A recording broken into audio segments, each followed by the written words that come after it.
আমার বাপেরা শিখে নিন, বুঝে নিন, জেনে নিন। মুখমণ্ডল ধৌত করবেন কত দূর? এ চুলের গোড়া থেকে নিয়ে থুতনি পর্যন্ত, এখানের লতিকা থেকে নিয়ে অপর কানের লতিকা পর্যন্ত গোটা মুখমণ্ডল ধৌত করতে হবে। যাদের ঘন দাড়ি আছে অজুর সময় একটু খেলাল করে নেবে। কিছু বুঝতে পারছেন বাবা আমার ওয়াজ? 2 নাম্বার, ওয়াইদিয়াকুম ইলাল মারাফিকি, হাতের কনুইয়ের উপর পর্যন্ত ধৌত করতে হবে। কনুই পর্যন্ত ধৌত করলে কিন্তু হবে না। ওই ইলা শব্দটা কোথায় ব্যবহার হয় জানেন? জিন্স যদি এক হয়, একটা অন্যটার মধ্যে প্রবেশ করবে, আর জিন্স যদি আলাদা হয় ওখানেই স্টপ করবে। যেমন সুম্মা আতিমু সিয়ামা ইলাল লাইলি, রাত আসার সাথে সাথেই তোমাদের রোজা ভেঙে ফেলতে হবে। দিন আর রাত আলাদা। আর কিন্তু এই হাতটা কি, এটাও যা এটাও তা, একই জিন্স, একই বস্তু। এখানে ইলা ব্যবহার হলে কি হবে? এইটা অন্যটার মধ্যে প্রবেশ করবে। ওয়াইদিয়াকুম ইলাল মারাফিকি, হাতের কনুই পর্যন্ত, ইলা মানে পর্যন্ত, এই কনুই পর্যন্ত নয়, এখানে মানে হবে কনুইয়ের উপর পর্যন্ত। ক্লিয়ার? কনুই পর্যন্ত ধৌত করলে কিন্তু হবে না, এটা মাথায় রাখবেন। আমসাহু বিরুসিকুম, মাথামণ্ডল মুসা করে নাও। ওয়ারজুলাকুম ইলাল কাবাইন, ওই সেই ইলা, পায়ের গাঁটের উপর পর্যন্ত ধৌত করে, গাঁট পর্যন্ত ধৌত করলে হবে না। এই জন্য খুব গুরুত্বপূর্ণ জিনিস। এই জন্য বাবা আলেমের ওয়াজ শুনবেন। আপনাদেরকে আমি কেন বললাম আপনারা জানেন? বড় পীর আব্দুল কাদের জিলানী রহমাতুল্লাহ আলাইহি নাম শুনেছেন বাবা? বলেন না, নাম শুনেছেন? আচ্ছা, ওনার নাম কি? আব্দুল কাদের। বাগদাদ শহর থেকে 56 কিলোমিটার দূরে ওনার বাড়ি, গিলান নামক শহরে। ওখান থেকে চিলানি বা গিলানি বলা হয়। ওনার নাম আব্দুল কাদের। ওনার বাপের নাম হলো আবু সালে মুসা জঙ্গি, মায়ের নাম হলো ফতেমা। বাপের কুলটা গিয়ে হযরতে হাসান রাদিয়াল্লাহু তাআলা আনহুর বংশধরে ঠেকেছে, আর মাতৃকুলটা গিয়ে ঠেকেছে কোথায় জানেন? হযরতে হুসাইন রাদিয়াল্লাহু তাআলা আনহুর বংশধরে। অর্থাৎ পিতৃকুল মাতৃকুল উভয় গিয়ে ঠেকেছে হাসান আর হুসাইন রাদিয়াল্লাহু তাআলা আনহুমার বংশধরে। চলো, ওনার জন্মটা কবে জানেন? শুনলে চমকে যাবে, অনেকে তো জানেন না। 561 হিজরি,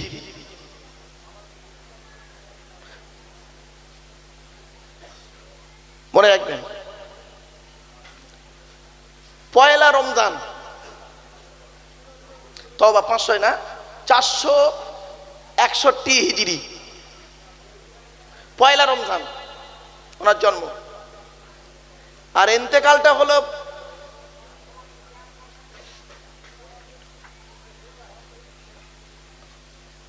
60 বছর বেঁচে ছিলেন উনি। তাহলে কত হচ্ছে বাবা? 561তে ইন্তেকাল, তাহলে ওটা কত হবে বাবা বলুন তো একটু?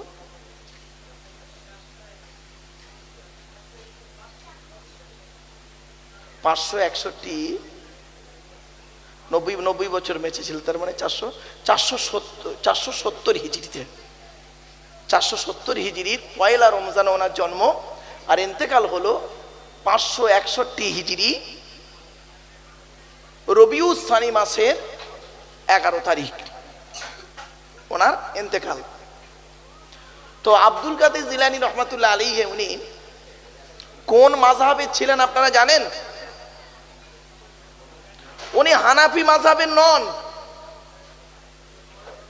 হানাফি মাযহাবের আলেম নন উনি, শাফি মাযহাবের নন, মালিকি মাযহাবের নন, উনি ছিলেন হাম্বলি মাযহাবের আলেম। ওনার যিনি শিক্ষক ছিলেন তিনিও ছিলেন একজন হাম্বলি। উনি যার কাছে তরিকা মশ করেছেন তিনি ছিলেন একজন হাম্বলি। যার কাছে তাফসির পড়েছেন, ফিকহ পড়েছেন, হাদিস পড়েছেন, উসুল পড়েছেন, তারা সকলেই হলেন হাম্বলি মাযহাবের।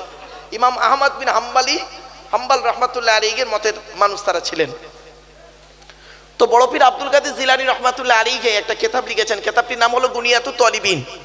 ওই কিতাবের মধ্যে উনি লিখছেন বক্তা কে হবে, ওয়াজ কোন লোকটা করবে। উনি লিখছেন যে লোকটা মেশকাত শরীফ পড়া এবং পড়ানোর জ্ঞান রাখে। কার কার কোন কিতাব? মেশকাত শরীফ পড়ার এবং পড়ানোর জ্ঞান রাখে, পড়তে পারে পড়াতে পারে। তাফসিরে জালালাইন পড়তে পারে পড়াতে পারে, পড়তে পারে পড়াতে পারে। আর ফিকহের কিতাব পড়তে পারে পড়াতে পারে। এই জ্ঞান যার আছে সেই লোকটা ওয়াজ করতে পারে। দুঃখের বিষয় অনেক সময় দেখা যায় না, তাফসিরে জালালাইন তো দূরের কথা, মেশকাত শরীফটা যদি খুলে দেওয়া হয় হাদিসের আগে আন কেন আছে এইটুকু বলতে ওর মাথা খারাপ হয়ে যাবে। মিন মানে হইতে, আন মানে হইতে। তা মিন আবি হুরায়রা না বলে কেন প্রত্যেক হাদিসের আগে বড় বড় আইন আর নুন আছে, আন আবি হুরায়রা? তা ওই আন আর মিনের আলোচনা করতে গেলেই উনি শেষ। আমার বাপেরা, এজন্য আলেমদের ওয়াজ শুনবেন। আপনাদের আমি অনুরোধ করে বলে যাচ্ছি বাপ, চলুন এগিয়ে যাচ্ছি। আজকে আমাদের আলোচনাটা কিসের উপরে? যেটা বলছিলাম, অজুর ফরজ হয়ে গেছে 4টে। অজু করতে গেলে পানির প্রয়োজন। এখন যদি পানি না পাওয়া যায় আপনি কি করবেন? নামাজ ছেড়ে দেবেন? না না না, কোরআন বলছে ওয়াইন কুনতুম মারদা আও আলা সাফারিন, যদি তোমাদের রোগ হয় অথবা তোমাদের যদি কোনো জায়গায় বেড়াতে যাও, সফরে যাও, আও জা আহাদুম মিনকুম মিনাল গায়তি, পেশাব পায়খানা থেকে যদি আসো, আউলা মাসতুমুন নিসা, অথবা যদি স্ত্রী সঙ্গম করো, ফালাম তাজিদু মান, সুতরাং যদি পানি না পাওয়া যায়, আল্লাহ বলছেন পানি না পাওয়া যায়, ফাতায়াম্মামু, তায়াম্মুম করো। কিসের দ্বারা তায়াম্মুম করব? আল্লাহ বলছেন সাঈদান তাইয়িবান, পাক মাটি দ্বারা তায়াম্মুম করো।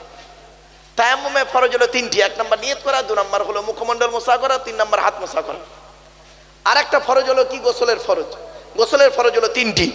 1 নম্বর হলো কি? গড়গড়া সহ কুল্লি করা। 2 নম্বর নাকের নরম গোস্ত পর্যন্ত পানি পৌঁছানো। 3 নম্বর সারা শরীরটা ভালো করে ধৌত করা। তাহলে বাইরে পাক, ভেতরে পাক শিখে ফেললাম। এবার আসছি কাপড় পাক। শ্রোতা হতে গেলে 3টে জিনিস লাগবে। 1 নম্বর শরীর পাক, 2 নম্বর কাপড় পাক, 3 নম্বর জায়গা পাক। তো 3টি আপনাদের ঠিক আছে। চলুন অন্তরের পাক নিয়ে একটা ছোট্ট কথা আপনাদের শিখিয়ে দিই। আমরা জানি পৃথিবীতে 2 শ্রেণীর দল আছে। 2টো দল আছে কোরআনে আছে বাবা, 2টো দল পৃথিবীতে আছে। সূরা মুজাদালার মধ্যে আল্লাহ বলছেন 28 পারায়, একটা হলো হিজবুশ শয়তান, শয়তানের দল, আর একটা হলো হিজবুল্লাহ, আল্লাহর দল। কিছু বুঝতে পারছেন না? বুঝতে পারছেন আমার কথা? শয়তানের দল আর আল্লাহর দল। আল্লাহ বলছেন শয়তানের দল হচ্ছে ক্ষতিগ্রস্ত হবে, জাহান্নামে যাবে।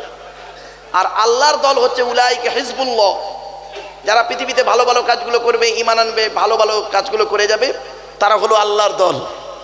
আলা ইন্না হিজবাল্লাহি হুমুল মুফলিহুন, আল্লাহর দল কিয়ামতের মাঠে জয়লাভ করবে, জান্নাতে যাবে। জোরে বলুন সুবহানাল্লাহ।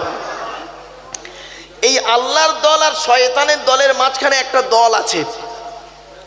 সেই দলটা হলো কি জানেন? মুনাফিকের দল। কি বললাম? বলুন বলুন। মুনাফিক। মুনাফিকের আবার 2টো ভাগ। মুনাফিকের কটা ভাগ বললাম বাবা? 2টো ভাগ আছে। কি কি? মুনাফিক ফিল ঈমান আর মুনাফিক ফিল আমাল।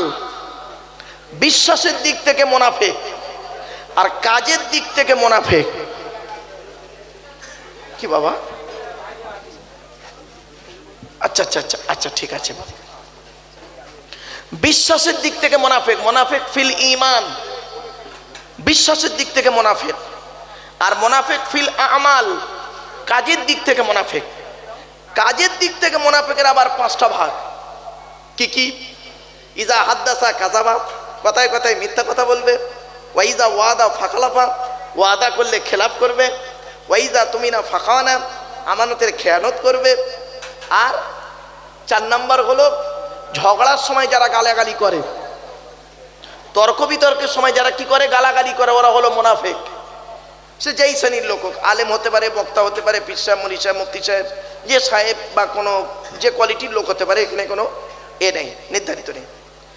আর 5 নম্বর মুনাফিকের নিদর্শন কি কি? শাহাদাতু কওলি জুর, যারা মিথ্যা সাক্ষী দেয় তারা হলো মুনাফিক। আমার বাপেরা জীবনে কোনোদিন মিথ্যা সাক্ষী কারোর জন্য দিতে যাবেন না।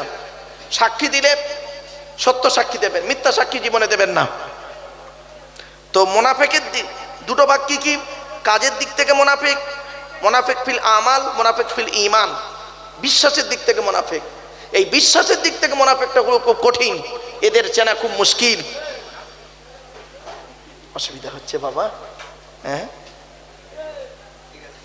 আচ্ছা আচ্ছা, ঠিক আছে, হবে হবে। আচ্ছা ঠিক আছে বাবা, যেভাবে করলে হয় করেন। আসলে মাইকটা খুব ভালো গো বাবা, আমি একটু এদিক ওদিক করি, এইটাই হচ্ছে আমার অভ্যাস খারাপ। চলেন তো বাপেরা, এতক্ষণ আমি আপনাদের কাছে বিভিন্ন দিক নিয়ে টুকটুক টুকটুক করে কথাগুলো আপনাদেরকে বলছিলাম।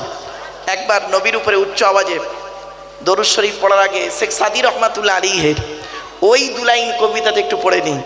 বালাগাল উলা বিকামালিহি কাশাফাদ-দুজা বিজামালিহি হাসুনাত জামিউ খিসালিহি সাল্লু আলাইহি ওয়া আলিহি আল্লাহুম্মা সাল্লি আলা সাইয়্যিদিনা মাওলানা মুহাম্মদ ওয়া আলা আলি সাইয়্যিদিনা মাওলানা মুহাম্মদ আল্লাহুম্মা আমিন। রব্বানা যালামনা আনফুসানা ওয়া ইন লাম তাগফির লানা ওয়া তারহামনা লানাকুনান্না মিনাল খাসিরিন। রব্বি জিদনি ইলমা রব্বি রহমহুমা কামা রব্বায়ানি সগীরা।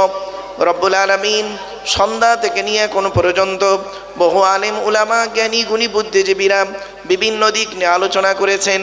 আমি অথম গুনাহগার, তেমন তো কিছুই জানি না, আমার নিজস্ব বলার কোনো ক্ষমতাই নেই। সুবহানাকা লা ইলমা লানা ইল্লা মা আল্লামতানা ইন্নাকা আনতাল আলিমুল হাকিম। রব্বুল আলামিন যা কিছু বলাবেন, শোনাবেন, পড়াবেন, আল্লাহ আমাদের আমল করার তৌফিক দান করুন।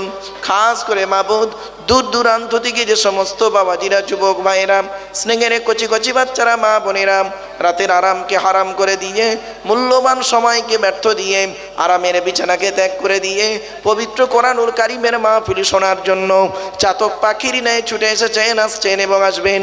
কিয়ামতের দিন, মুসিবতের সময় আরশের তলায় ছায়া দান করুন। রব্বি ইশরাহলি সাদরি ওয়া ইয়াসসিরলি আমরি ওয়াহলুল উকদাতাম মিন লিসানি ইয়াফকাহু কওলি। আল্লাহুম্মা ইন্না নাসআলুকা ইলমান নাফিয়া ওয়া আমালান মুতাকাব্বালা ওয়া রিজকান হাসানা ওয়া হালালান তাইয়্যিবা। সুবহানা রাব্বিকা রাব্বিল ইজ্জাতি আম্মা ইয়াসিফুন ওয়া সালামুন আলাল মুরসালিন ওয়ালহামদুলিল্লাহি রাব্বিল আলামিন। ওয়া জাআল আখিরা কালামিনা ইনদাল মাউতি লা ইলাহা ইল্লাল্লাহু মুহাম্মাদুর রাসূলুল্লাহ সাল্লাল্লাহু আলাইহি ওয়াসাল্লাম। সদরে জলসা মুআজ্জাজ মুকাররম সুধী সম্মানিত শ্রোতামণ্ডলী, বয়োজ্যেষ্ঠ, সমবয়স্ক, দিন দরদি, ইসলাম দরদি, মুমিন, মুত্তাকি, মুসলমান, সালেহ, নেককার, আল্লাহওয়ালা বাবাজিরা, আমার যুবক ভাইরা, স্নেহের কচি কচি বাচ্চারা, পর্দার অন্তরালে পর্দানসীনা, ধার্মিকা, স্নেহময়ী, মমতাময়ী মা ও বোনেরা, তারও সাথে জানাই আমার আওয়াজ শ্রবণকারী মুসলিম ও মুসলিম সমস্ত জাতির মানুষেরা, মহান আল্লাহ পাকের দরবারে শুকরিয়া আদায় করি যে রব্বুল আলামিন আমাকে আপনাকে বসিয়েছেন সেই ঈশার নামাজের পর থেকে নিয়ে কিছুক্ষণ কোরআন, হাদিস, ইজমা, কিয়াসের কিছু আলোচনা শোনার, বোঝার, আমল করার চিন্তা ভাবনা নিয়ে সেই পরওয়ারদিগার বিনিয়াসের দরবারে প্রাণ খুলে, ভক্তি ভরে, উচ্চ আওয়াজে একবার শুকরিয়া আদায় করি। বলুন আলহামদুলিল্লাহ। আমার বাপেরা একটু আমার সাথে সাথে একটু দয়া করে বলবেন সুবহানাল্লাহি ওয়া বিহামদিহি সুবহানাল্লাহিল আযীম। এটি হলো বুখারী শরীফের শেষ হাদিস। আর বুখারী শরীফের প্রথম হাদিস হলো ইন্নামাল আমালু বিন্নিয়াত। এর বাংলা অর্থ হচ্ছে প্রত্যেকটা কাজ তার নিয়তের উপরে নির্ভর করে। তাই এতগুলো জ্ঞানী গুণী বুদ্ধিজীবী মানুষ আপনারা এসেছেন, আপনাদের অন্তর একটা নিয়ত বা উদ্দেশ্য আছে। আমি অধম আব্দুল্লাহ গিল মারুফ, তেমন ইলিম নেই, তেমন জ্ঞান নেই। আল্লাহ পাক আমাকে এখানে আনিয়েছেন, আমারও অন্তর একটা নিয়ত আছে। আমার নিয়তটা কিন্তু আপনারা কেউ জানেন না, আপনাদের নিয়তটা আমিও জানি না। সুতরাং উভয়ের নিয়ত যিনি জানেন তিনি কে? জোরে বলুন ইন্নাল্লাহা আলিমুম বিযাতিস সুদূর। নিশ্চয়ই আল্লাহ রাব্বুল আলামিন বান্দার অন্তরের খবর সবই রাখেন। তাই আজকের এখানে যা কিছু আলোচনা হবে আপনাদের মাঝে, আমার মাঝে, আজকের আলোচনার সাক্ষী থাকবে কে? জোরে বলুন আল্লাহু শাহীদুম বাইনি ওয়া বাইনাকুম। এটা কোরআনের আয়াত। আল্লাহ বলছেন আল্লাহু শাহীদুম বাইনি ওয়া বাইনাকুম। আল্লাহ পাক আমাদের মাঝে আজকে সাক্ষী রইল। চলুন আজকের আলোচনার বিষয়টা কি? কটা পর্যন্ত বলতে হবে? আচ্ছা ঠিক আছে বাপেরা, আজকে আমি আপনাদের কাছে একটি সূরার, কোরআনের একটি সূরার, কোরআনুল মাজিদের একটি সূরার সংক্ষিপ্ত আলোচনা করব। আপনারা শুনতে রাজি আছেন বাবা? ইনশাআল্লাহ। কোরআনের আলোচনা তো দেখবেন, কেসা কাহিনী বললে তাতে নেকি পাওয়া যায় কি তা আমার জানা নেই বাবা। তবে এতটুকু বলতে পারি, আল্লাহর কোরআনের আয়াত পড়লে একটা অক্ষরে আল্লাহ রসুল বলেছেন, মান করা আল কুরআন হরফান ফালাহু আশরু হাসানা, যে ব্যক্তি কোরআন থেকে একটা অক্ষর পড়বে আল্লাহ পাক তার নামায় আমল নামায় 10টা নেকি লিখে দেবে। এজন্য আমি চেষ্টা করি কোরআন থেকে কিছু আলোচনা করার। ওমা তাওফীকি ইল্লা বিল্লাহ আলাইহি তাওয়াক্কালতু ওয়া ইলাইহি উনীব। বাবা আমার তেমন কোনো ইলিম নাই, তেমন কোনো জ্ঞান নেই, তেমন কোনো বিদ্যা আমার মধ্যে নেই যে আমি আপনাদেরকে দেব। আমি মনে করি আমার জ্ঞানটা হলো সীমিত কিছু বই পুস্তক অক্ষর সিলেবাসের জ্ঞান, আর আপনাদের জ্ঞানগুলো হলো বিভিন্ন রকম কোয়ালিটি কোয়ান্টিটি বক্তার বক্তব্য শোনা জ্ঞান। তো আমি মনে করি আপনাদের জ্ঞানগুলো হলো প্রশান্ত মহাসাগরের মতো জ্ঞান, আর প্রশান্ত মহাসাগরের উপরে ছোট্ট একটা কলসির মতো আমার জ্ঞান। আমি আপনাদের জ্ঞান দিতে এসেছি, এটা যেন কোনো দিন ভাববেন না আমি আপনাদের জ্ঞান দেওয়ার ক্ষমতা রাখি নাই। পেশাগত দিক থেকে আমি একজন উচ্চ মাধ্যমিক হাই মাদ্রাসার শিক্ষক, কলেজ এবং ইউনিভার্সিটির ছেলে মেয়েও পড়াই। কাজে কাজে আমাকে একজন ছাত্র বলতে পারেন, আমি এখনো একজন ছাত্র বাপ। আপনারা ভাববেন না আমি খুব জ্ঞানী লোক অমুক তুমুক, কিছুই নয় বাপ। এমনও জ্ঞান আপনাদের মধ্যে আছে, আমার মধ্যে নেই, হতে পারে না? আরে ভাই বলুন না একটু। এমনও জ্ঞান আপনাদের মধ্যে আল্লাহ দিয়েছে, আমার মধ্যে নেই। আর এমনও জ্ঞান আল্লাহ আমার মধ্যে দিয়েছে, আপনাদের কাছে এখনো পৌঁছায়নি। তা বলে এই নয় আপনাকে আমি তাচ্ছিল্য তাওহীন করব, খবরদার নয়। একজন স্বামী হতে গেলে যে গুণগুলো থাকা দরকার সেই গুণগুলো কি আমার মধ্যে আছে? একজন ভাই হতে গেলে যে গুণগুলো থাকা দরকার সেই গুণগুলো কি আমার মধ্যে আছে? একজন ছেলে হতে গেলে যে গুণগুলো থাকা দরকার সেই গুণগুলো কি আমার মধ্যে আছে? ব্যাস এইটুকু উত্তর খুঁজে বের করবেন। মানে আরাফা নাফসাহু ফাকাদ আরাফা রব্বাহু, যে তার নিজের নফসকে চিনতে পেরেছে, আত্মাকে চিনতে পেরেছে, নিজেকে চিনতে পেরেছে, সে তার রব আল্লাহকে চিনতে পেরেছে। আগে নিজেকে চিনতে শিখুন। চলুন বাপেরা একটু নিজেকে নিয়ে সমালোচনা করি, আত্মসমালোচনা করি। আর পৃথিবীর সব থেকে কঠিন কাজ হলো আত্মসমালোচনা করা। এটা খুব কঠিন কাজ। আর এটা করলে কি হয় জানেন? নেকি হয়। জোরে বলুন সুবহানাল্লাহ। আত্মসমালোচনা করলে কি হয়?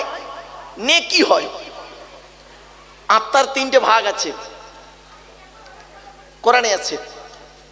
একটা হলো নফসে আম্মারা, নফসে লাওয়ামা, নফসে মুতমাইন্না। ওমা উবাররিউ নাফসি ইন্নান নাফসা লাআম্মারাতুম বিসসুই লা উকসিমু বিয়াউমিল কিয়ামা ওয়া লা উকসিমু বিন-নাফসিল লাওয়ামা। আর তৃতীয় নাম্বার নফসের নাম কি? ইয়া আইয়াতুহান নাফসুল মুতমাইন্না। এই 3টে নফস আত্মা আছে। 3 প্রকার আত্মা গো বাবা। অনুরোধ করে বলে যাচ্ছি, নিজেকে নিয়ে সমালোচনা করুন, আত্মসমালোচনা করুন। আর আত্মসমালোচনা করলে নেকি হয়। আর এটা করা খুব কঠিন কাজ। আর পৃথিবীর সব থেকে সহজ কাজ কি জানেন? অন্যের সমালোচনা করা। ঠিক না ঠিক? অন্যের সমালোচনা করা এটা খুব সহজ কাজ। এটা করলে কি হয়? গুনাহ হয়। এবার আপনি নিজেই ভাবুন কোনটা করবেন, নেকির কাজ করবেন না গুনার কাজ করবেন? তো চলেন বাপেরা। তো আলেম 3 রকমের। ইমাম সুফিয়ান সাউরি রহমাতুল্লাহ আলাইহি তিনি বললেন, ইন্নামা ইয়াখশাল্লাহা মিন ইবাদিহিল উলামা। ওই আয়াতের তাফসিরে উলামা যেন বলে ফেলবেন না, তাহলে ফাইলের এই ফাইল মফুলের গন্ডগোল হয়ে যাবে, সব বেকার হয়ে যাবে। তাহলে এবার আসছি শ্রোতা। এই কমিটি, জলসা কমিটি হতে গেলে বাবা 3টে গুণ থাকতে হবে, কমসে কম 3টে গুণ। আর মসজিদ কমিটি হতে গেলে কোরআনে আছে 5টা গুণ লাগবে। জলসা কমিটি হতে গেলে 3টে গুণ কি কি? সহজ সরল গুণ। 1 নাম্বার হলো তাকে সৎ হতে হবে। জলসা কমিটি হতে গেলে তাকে সৎ হতে হবে। আচ্ছা, সৎ কোন লোকটাকে বলে? চলুন একটু দেখে নিই। আল্লাহ নবী একদিন দাঁড়িয়ে আছেন, কিছু সাহাবীরাও দাঁড়িয়ে আছেন নবীর সঙ্গে। নবীজি বললেন তোমরা আমাকে দুটো জিনিসের গ্যারান্টি দিতে পারবে? দুটো জিনিসের গ্যারান্টি। তখন পেছন থেকে একজন সাহাবী বললেন, হে নবী, আমরা যদি দুটো জিনিসের গ্যারান্টি দিই তো বিনিময়ে আমরা কিছু পাবো? নবীজি বললেন, আমি তোমাদের জান্নাতের গ্যারান্টি দেব। সাহাবীরা বললেন, বলুন দুটো জিনিস কি? বুখারীর হাদিস। আল্লাহ রাসূল বললেন, দুই ঠোঁটের মাঝখানে এই জিভের গ্যারান্টি দাও। দুই ঠোঁটের মাঝখানে জিভের গ্যারান্টি দাও। হারাম খাবার খাওয়া থেকে জিভটাকে ঠিক করো, বাজে ভাষা বলা থেকে জিভটাকে ঠিক করো, পরনিন্দা পরচর্চা করা থেকে জিভটাকে ঠিক করো। দুই নাম্বার হলো দুই রানের বীজখানে লজ্জাস্থানের গ্যারান্টি দাও। দুই ঠোঁটের মাঝখানে দুই রানের বীজখানে, এই দুটো জিনিসের গ্যারান্টি তোমরা আমাকে দাও, আমি মুহাম্মদ সাল্লাল্লাহু আলাইহি ওয়াসাল্লাম তোমাদের জান্নাতের গ্যারান্টি দিয়ে দেবো। যান এবার বাড়ি চলে যান, গিয়ে দেখবেন হয় নিচে খারাপ নয় উপর খারাপ, দুটোই যার ভালো ও হলো একজন জান্নাতি মানুষ, আর দুটোই যার খারাপ জাহান্নামী। আমার বাপেরা, এই দুটো যেন ঠিক থাকে, দুই ঠোঁটের মাঝখানে দুই রানের বীজখানে। এজন্য জলসা কমিটি হতে গেলে বাবা সৎ হতে হবে, আর সৎ হতে গেলে এই দুটো জিনিস লাগবেই লাগবে। দুই নাম্বার হলো জলসা কমিটি হতে গেলে 5 ওয়াক্ত নামাজি হতে হবে। 5 ওয়াক্ত নামাজি হতে হবে। অনেক জলসা কমিটি আছে দেখবেন জলসার জন্য চাঁদা তুলছে, সারাদিন ঘেমে গেছে, জোহরের আজান হচ্ছে, পাঁচ কাটিয়ে চলে যাচ্ছে, নামাজি পড়ে। জলসার কালেকশন করছে কষ্ট করে, আসরের নামাজ পড়েনি। 3 নাম্বার হলো জলসা কমিটি হতে গেলে তাকে হালাল খাবার খেতে হবে। বাড়িতে গিয়ে ভাববেন আপনার আমার খাবারটা হালাল আছে কিনা, একটু খবর রাখবেন। কোরআনে আল্লাহ পাক বলছেন, শুধু মানুষদের বলেনি, শুধু মোমেনদের বলেনি, রসুলদেরকেও বলেছেন আল্লাহ পাক, ইয়া আইয়ুহার রাসূল কুলু মিনাত তাইয়্যিবাত, কুলু মিন তাইয়্যিবাত ওয়া'মালু সালিহা। আল্লাহ পাক বলছেন, ইয়া আইয়ুহার রাসূল, হে রাসূলগণ, কুলু মিন তাইয়্যিবাতিন, তোমরা হালাল খাবারগুলো খাও, ওয়া'মালু সালিহা, এবং ভালো ভালো কাজগুলো করো। রাসূলদেরকে বললেন।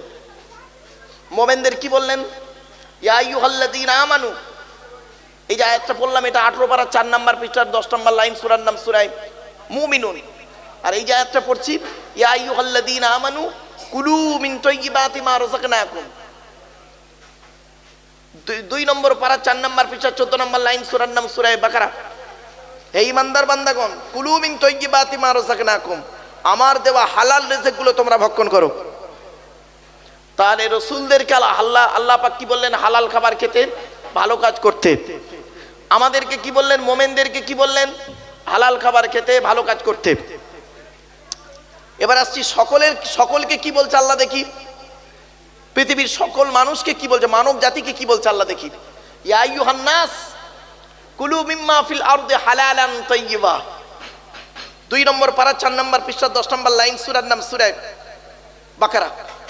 ইয়া আইয়ুহান নাস, হে মানব জাতি, কুলু মিম্মা ফিল আরদি হালালান তাইয়্যিবা, তোমরা পৃথিবীর জমিনে হালাল বস্তুগুলো ভক্ষণ করো। হয়েছে? তাহলে আমাদেরকে বললেন, মুমিনদেরকে বললেন, মানুষদেরকে বললেন, রাসূলদেরকেও বললেন। এজন্য হালাল খাবারের কথা আমি বারে বারে আপনাদেরকে বলছি বাবা, 2 ঠোঁটের মাঝখানে 2 রানের বীজখানে, এজন্য এই কথাটি আমি বলেছিলাম। আর অনেক কোরআনে আয়াত আছে আপনাদেরকে বলবো, একটু ধৈর্যের পরিচয় দিন। আমার ওয়াজ শুনতে গেলে বাবা দুটো জিনিস লাগবে, সময় আর সবর। কি বললাম বাবা? সময় আর সবর। সময় লাগবে, টাইম দিতে হবে বাবা। আমি ঘন্টা ধরে আমি ওয়াজ করিনি কোনোদিন আমার জীবনে, আর বেওজুতে কোনোদিন আল্লাহ পাক ওয়াজ করায়নি। এই 1994 সাল থেকে আজ 2024 সাল পর্যন্ত, আজ পর্যন্ত আল্লাহ যেন বেওজুতে ওয়াজ না করায়। আর এই দোয়াটুকু করবেন। আর এই টাইম ধরে আমি বাপ কোনোদিন ওয়াজ করিনি। আমি বলে দিই, যখন কমিটি আমার দাওয়াত দেয় আমি বলে দিই যে বাবা আমি টাইম ধরে করতে পারবো না। আমি আল্লাহর কোরআন নিয়ে বসলাম, কিছু আলোচনা শুরু করলাম, সে 2 ঘন্টা হতে পারে, 2.5 ঘন্টা, 3 ঘন্টা, 3.5 ঘন্টা, 4 ঘন্টা হতে পারে, ওটা কোনো ব্যাপার নেই। তবে একটা নির্ধারিত একটা টাইম থাকে, সেই টাইমের ভিতরেই চেষ্টা করব শেষ করতে। হয়তো 1 মিনিট আগে আর পরে, 10 মিনিট আগে আর পরে, ঠিক না বে ঠিক? এটা আমার মায়ের আদেশ ছিল। আমার আম্মা যান আমাকে বলেছিলেন, আব্বা তুমি আমার সঙ্গে প্রতিজ্ঞা করো, যতদিন পৃথিবীতে, আমি আমার মায়ের কাছে দৌড় দিয়েছি, মানে হিপস করার পরে যে দৌড় দেয়, ওই দৌড়টা আমি আমার আম্মাজির কাছে দিয়েছি। তো আমার আম্মা আমাকে বলেছিলেন, আব্বা তুমি পৃথিবীতে যতদিন মাইকে মুখ লাগাবে, জনগণের সামনে যখন কথা বলবে, আল্লাহর কোরআন হাদিস ইজমা কিয়াস থেকে আলোচনা করবে, আর বেওজুতে ওয়াজ করতে পারবে না। আর 2 নাম্বার হলো টাইম ধরে ওয়াজ করবে না। তা আমি বললাম, কেন মা, টাইমের তো দাম আছে। বলে, বাবা ওটা দুনিয়ার ক্ষেত্রে, আল্লাহর সঙ্গে নয়। তুমি তো অজু অবস্থা আল্লাহর কোরআন নিয়ে বসেছো। তা আমি বললাম, কেন? তা টাইম তো একটা সময়ের দাম আছে তো। তখন আমাকে বলছে, দেখো তোমাকে যদি বলি জোহরের নামাজ 4 রাকাত, তুমি 5 মিনিটের মধ্যে, এই 10 মিনিটে তুমি শেষ করো, পারবে? তেওয়ালে মুফাসসাল পড়তে হয়। জোহরে কেরাত আর ফজরে কেরাত হলো তেওয়ালে মুফাসসাল, আর এশার কেরাত আর আসরের কেরাত আউসাতে মুফাসসাল, আর মাগরিবের কেরাত হলো কেসারে মুফাসসাল, মানে ছোট ছোট কেরাত পড়তে হয়। তো তেওয়ালে মুফাসসাল কোথা থেকে শুরু হয়? সূরা হুজুরাত থেকে নিয়ে বুরুজ পর্যন্ত, বড় বড় সূরা। তো তোমাকে যদি বলি প্রথম রাকাতে, জোহরের নামাজে প্রথম রাকাতে সূরা রহমান পড়ো, আর দ্বিতীয় রাকাতে সূরা ওয়াকিয়া পড়ো, তুমি 10 মিনিটে নামাজ শেষ করতে পারবে জীবনে? বললাম না। তাহলে ইবাদতের সঙ্গে, আল্লাহর সঙ্গে সময়ের কন্ট্রাক্ট করো না। আল্লাহর কোরআন নিয়ে বসো, আল্লাহ যতক্ষণ বলাবে বলবে। বললাম, আর একটা শুনবে? বলছে কি? বলছে তুমি ধরো 2 ঘন্টা ওয়াজ করলে 10টা 12টা 2 ঘন্টা ওয়াজ করলে, 2 ঘন্টার ভিতরে তুমি কোরআন হাদিস থেকে একটা কথা বাইরে বলোনি, কোরআন এবং সহিহ হাদিস থেকে কথাগুলো বলেছো, কিন্তু ওই 2 ঘন্টায় যত কোরআন হাদিস বলেছো, একটা মানুষই হেদায়েতের পথে যায়নি। আধা ঘন্টা একটু বেশি বলেছো, ওই আধা ঘন্টার ভিতরে এমন একটা বাক্য তোমার মুখ থেকে আল্লাহ বের করিয়ে নিয়েছে, সেই কথাটা একজন মানুষের মাথায় লেগেছে, 10 জনের মাথায় লেগেছে, আর সেইটার উপরে আমল করছে, আর তার উপরে আমল করে সে ভালো পথ, খারাপ পথ থেকে ভালো পথে এসেছে। এটাই হবে তোমার ঠিকানা জান্নাত। এর ওসিলায় ওয়া আম্মা মান খাফা, এই আয়াতটা বলেও ছিলেন, ওয়া আম্মা মান খাফা মাকামা রাব্বিহি ওয়া নাহান নাফসা আনিল হাওয়া ফাইন্নাল জান্নাতা হিয়াল মাওয়া। 30 পারা আয়াতটা আছে। আল্লাহ পাক বলছেন, তুমি যদি কোনো ব্যক্তিকে খারাপ কাজ থেকে ফিরিয়ে আনো, তাহলে তোমার ঠিকানা হবে জান্নাত। জোরে বলুন সুবহানাল্লাহ। তা আমার বাপেরা, আমরা এখানে বসেছি আলোচনা, কোরআন হাদিস ইজমা কিয়াস থেকে আলোচনাগুলি করব। তবে বাবা আমাকে একটু সময় দিতে হবে, আর একটু সবরের পরিচয় আপনারা দিন, ইনশাল্লাহ লস হবে না, লাভই হবে। একটু ধৈর্যের পরিচয় দিন। এবারে আসছি, কমিটি হয়ে গেল, বক্তা হয়ে গেল, শ্রোতা হতে গেলে আপনাদের 3টে জিনিস লাগবে। 1 নাম্বার, শরীর পাক। কি বললাম? শরীর পাক। এর আবার 2টো ভাগ, বাইরে পাক, ভেতরে পাক। কিছু বুঝতে পারছেন না? আমার ওয়াজ শুনলে একটু এই জিনিসগুলো ফলো করবেন। মুরব্বীরা, আমার মা বোনেরা এইগুলো খুব ফলো করে, আমি দেখেছি। আমার সব ছেলেরা বলে আমাকে, অনেক ছাত্র স্টুডেন্টরা বলে যে স্যার আপনার এই কথাগুলো খুব মানুষ ফলো করে। আমি বললাম কি?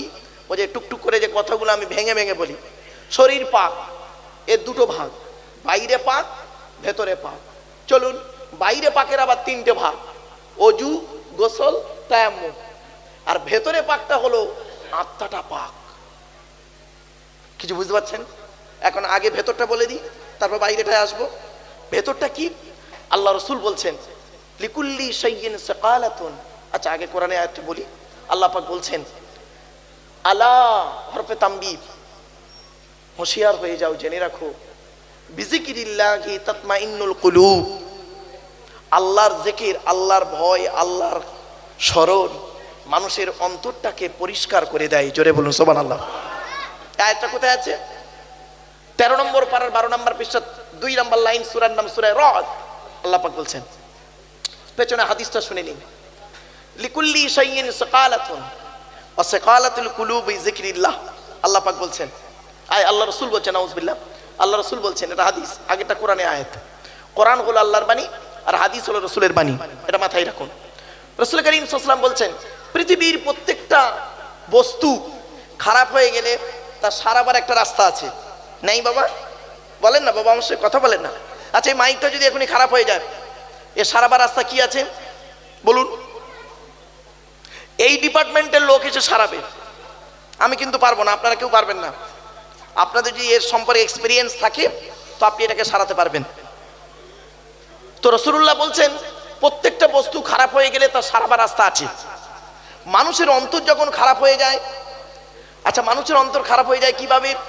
সুদ, ঘুষ, দাগাবাজি, মিথ্যাবাদী, চিটিংবাজি, মুনাফিকি করে যখন মানুষের অন্তরটা কালো হয়ে যায়, অন্তরটা কালো হয়ে যায়। এই মানুষের অন্তরটাকে পরিষ্কার করার রাস্তাটা কি? আল্লাহ নবী বললেন, একমাত্র আল্লাহর জিকির, আল্লাহর ভয়, আল্লাহর স্মরণ মানুষের অন্তরকে পরিষ্কার করে দেয়। তাহলে ভেতরটা পরিষ্কার হলো, পাক করলেন, বাইরেটা পাক করি। এবার বাইরে পাক করতে গেলে কোরআনে 3টি দলিল আছে। একটা হলো কি অজু, অজুর ফরজ কটা? 4টি। কটা? এগুলো জেনে রাখুন, প্রাথমিক প্রাইমারি লেভেলের আলোচনা, একটু শোনার দরকার আছে, এর মধ্যে কিছু রহস্য আছে। অজুর ফরজ 4টি, কোরআনে কোথায় আছে? 6 নম্বর পারা 7 নম্বর পৃষ্ঠার 1 নম্বর লাইন, সূরার নাম সূরা মাইদা। ইয়া আইয়ুহাল্লাযীনা আমানু ইযা কুমতুম ইলাস সালাতি, হে ঈমানদার বান্দাগণ, যখন তোমরা নামাজের জন্য দাঁড়াবে, ফাগসিলু ওয়ুজুহাকুম, সর্বপ্রথম তোমরা তোমাদের মুখমণ্ডলকে ভালো করে ধৌত করবে।